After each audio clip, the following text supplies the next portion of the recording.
절대 드시지 마세요. 약은 죄가 없는데. 이 약을 가지고 뭔가 해보려는 사람들이 문제가. 오늘은 바로 마약류 식욕 억제제에 대한 이야기를 해보겠습니다. 네, 안녕하세요. 놀러와 약국의 김정은 약사입니다. 모두 잘 지내셨나요? 지난 몇 주간 영상이 안 올라와서 조금 궁금해하셨던 분들도 계셨을까요?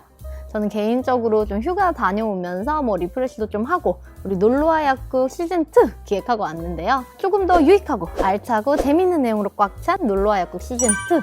이 시즌2를 여는 첫 영상의 주제는 앞서 살펴본 것처럼 바로 다이어트입니다. 혹시 나비약 들어보셨어요? 봤어요. 그 나비 모양의 다이어트 약인데 이게 뭐 정신적으로 나쁜 영향을 준다고 들었던 것 같아요. 네, 맞아요. 오늘은 바로 마약류 식욕 억제제 나비약에 대한 이야기를 해보겠습니다. 자, 특이한 나비 모양의 약이라고 해서 속칭 나비약으로 알려진 식욕 억제제. 이 성분으로 하면 펜터민, 그리고 펜터민의 부작용을 좀 더 개선해서 나온 펜디메트라진 성분의 약들을 지칭합니다. 이 약들은 최근 이 미디어에서 해당 약물의 오남용과 중독, 그리고 또 부작용 사례들, 또 이제 10대들의 SNS를 통한 온라인 불법 거래, 또 이제 대리 구매 등의 문제에 대해서 다루면서 주목을 받았는데요. 사실 다이어트계에서는 아주 오래전부터 또 지금까지도 흔하게 처방이 되는 약입니다. 실제로 수치상으로 따지면 우리나라 국민 45명 중 1명은 이 펜터민을 처방받은 적이 있다는 통계가 있기도 했습니다. 되게 위험한 약인데 이게 흔하게 쓰인다니까 이거 문제 있는 거 아니에요? 네, 이 모든 약이 그렇듯 사실 약뿐만이 아니죠. 물도, 칼도 이게 사실 잘 쓰면 득인데 잘못 쓰면 정말 위험한 거잖아요. 그래서 이 약도 사실 약 자체가 문제는 아닙니다. 그러니까 말하자면 약은 죄가 없는데 이 약을 가지고 뭔가 해보려는 사람들이 문제가 있다는 거죠. 그러니까 이 약이 좀 상업적인 부분하고 맞물리면서 오남용이 너무 심해요. 일단 이 약에 대한 약학적인 정보들을 좀 전달드리자면 이 펜터민과 펜디메트라진 성분은 우리 몸을 흥분시키는 물질인 노르에피네프린 그리고 도파민의 분비를 증가시킵니다. 좀 예를 들어볼게요.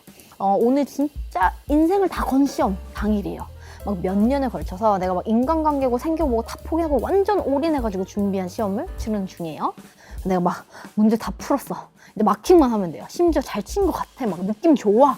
근데 딱 보니까 시험 종료 10초 남았대요. 마킹 하나도 못했는데. 그럼 지금 내 상태가 어떨까요? 이 생각해도 식은땀이 엄청 날 것 같아요. 그쵸. 손발 차가워지고 초조하고 신경은 진짜 예민해서 날카로워져 있고 입맛도 없고 입맛이 뭐예요? 밥 생각 나겠어요. 이거 완전 긴장 최고조죠.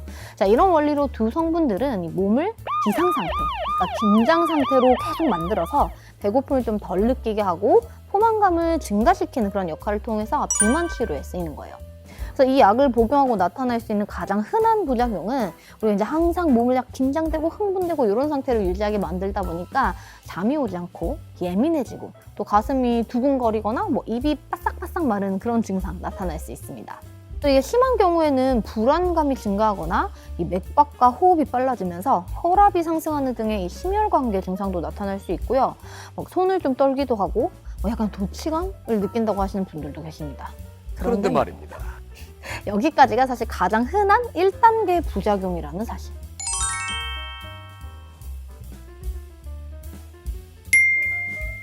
아니 이게 1단계가 이 정도면은 다음 단계는 대체 어떻다는 거예요? 네, 좀 더 설명드릴 테니까 한번 들어보세요.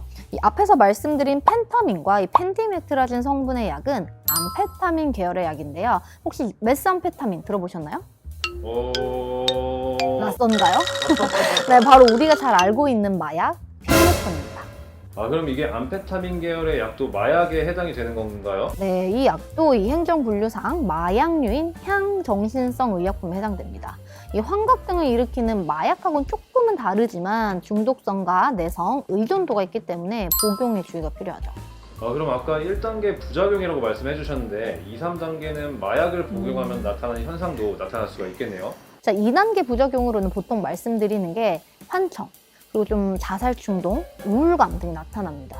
여기서 좀 더 심해지면 망상, 그러니까 환각 증상이 나타나거나 지금 말도 안 되는 일들이 벌어진다고 느끼는데 예를 들어서 내가 지금 내부순환으로 운전해서 가는 옆에 도로에 코끼리들이 춤추네? 안녕? 그런다거나 아니면 뭐야 내 폰이 꺼졌네?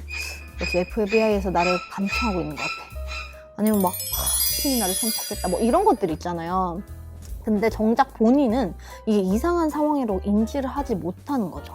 그러니까 우리 정신과 질환이죠. 이 조현병 유사 증상이 나타나는 겁니다. 실제로 조현병의 경우는요, 자연적으로 어떤 원인에 의해서 도파민이 과다 분비된 질환이라고 설명할 수 있는데, 이런 나비약의 부작용은 약물을 사용해서 인위적으로 이 도파민의 분비를 늘려서 나타나는 것이다 보니까 증상이 비슷하게 나타나는 거죠.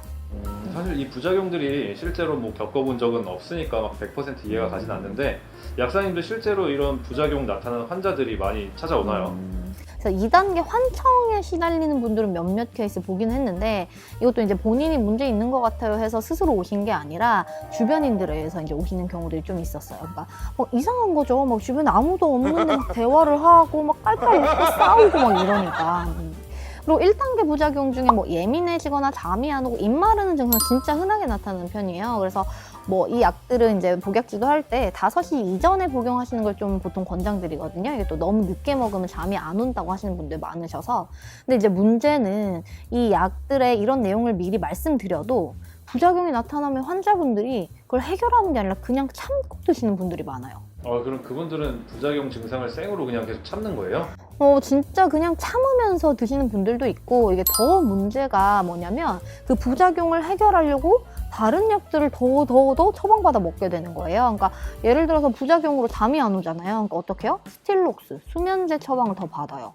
두근거리니까 어떻게 해요? 안정제 처방을 또 받아요. 그러니까 이런 약들도 다 항정신성 의약품에 해당되거든요. 그러니까 마약류들을 본인도 모르는 사이에 계속 막 추가하다 보니까 약쟁이가 되는 거예요. 그래서 진짜 이럴 때는 정말 좀 안타까운 마음이 드는데, 이렇게 설득을 해보려 해도 그 정도 단계까지 가시면 잘 안 되더라고요.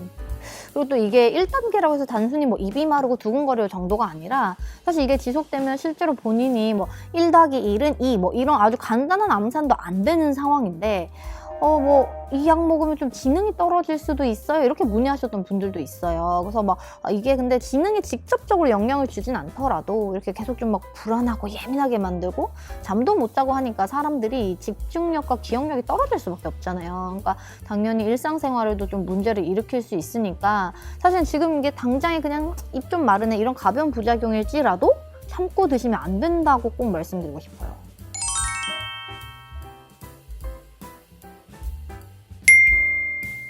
아니, 설명을 들을수록 이게 되게 소름이 돋네요. 이 약을 처방하면 안 되는 거 아닐까요? 제가 너무 안 좋은 점만 부각해서 말했나요? 이건 너무한 거 아니냐고. 사실 앞서 말씀드린 것처럼 이 두 성분은 다이어트 약, 비만 치료제라는 이름으로 정말 흔히 처방된 성분이거든요. 아무래도 이제 저희 약국이 그 강남에서도 좀 신사 압구정 쪽 여기에 위치하고 있다 보니까 이 미와 관련돼서 관심이 굉장히 많은 지역인데, 그렇다 보니까 이 다이어트 비만약 처방받으러도 굉장히 많이 오세요. 근데 그런 분들 중에 70%는 다 아마 이 성분을 포함하고 있는 약을 드시고 계십니다. 또 그 중에서는 또 안전하게 잘 조절해서 드시는 분들도 분명 계시고요. 또 이 약이 이제 다음 영상에서 아마 소개해드릴 건데, 다른 비만 치료제들, 뭐 삭센다, 주사 같은 그런 약들에 비해서는 저렴하기도 하고, 하루 하나를 식전에 복용하기만 하면 되는 좀 간편한 약이다라고 해서 많은 사람들한테 좀 사랑을 받는다고도 할 수 있는데, 그러니까 말하자면 정말 이 약 자체가 문제는 아니거든요. 정말 이제 내가 비만으로 건강상의 문제가 우려되는 경우에 꼭 필요한 사람이 이제 용량용법을 준수해서 필요한 기간만 한정해서 운동과 식단 조절을 병행해서 복용한다면 좀 안전하게 효과적으로 원하는 이제 효과를 내기 위해서 활용할 수 있는 그런 약인데, 근데 뭐 우리 인생사가 이론처럼 이렇게 아름다울 수는 없는 게 현실이잖아요. 뭐 운동과 식단 조절을 병행, 뭐 이거 저조차도 안 되는데, 뭐 어제도 뭐 야식으로 뭐 곱창에 맥주 먹고 잤는데, 뭐 여튼 절대 드시지 마세요. 저 먹으면 큰일 나요. 뭐 이런 내용보다도 정말 필요하신 분만 처방받아 드시고, 복용하시는 분들은 이제 약에 좀 끌려다니지 마시고 내가 약을 필요에 의해서 잘 활용하세요라는 거죠. 정말 안전하게 처방해 주시고 관리해 주시는 좀 좋은 의사 선생님들 많으세요. 그러니까 그런 병원을 찾아서 제대로 된 상담 받고 건강하게 다이어트 하시면 좋겠습니다.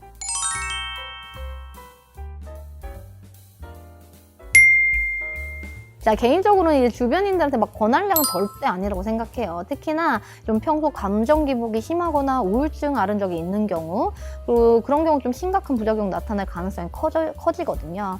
그래서 이제 향정신성 식욕억제제가 아닌 다른 체중 조절 보조 의약품을 좀 고려하시는 게 좋겠고, 또 혹시나 이제 다이어트를 결심하고 내가 식욕 억제제 처방 한번 먹어봐야겠다 하시는 분들은 정말 내가 마약류 식욕 억제제까지 필요한 상황인가? 이걸 한 번 더 고민해 보시고요.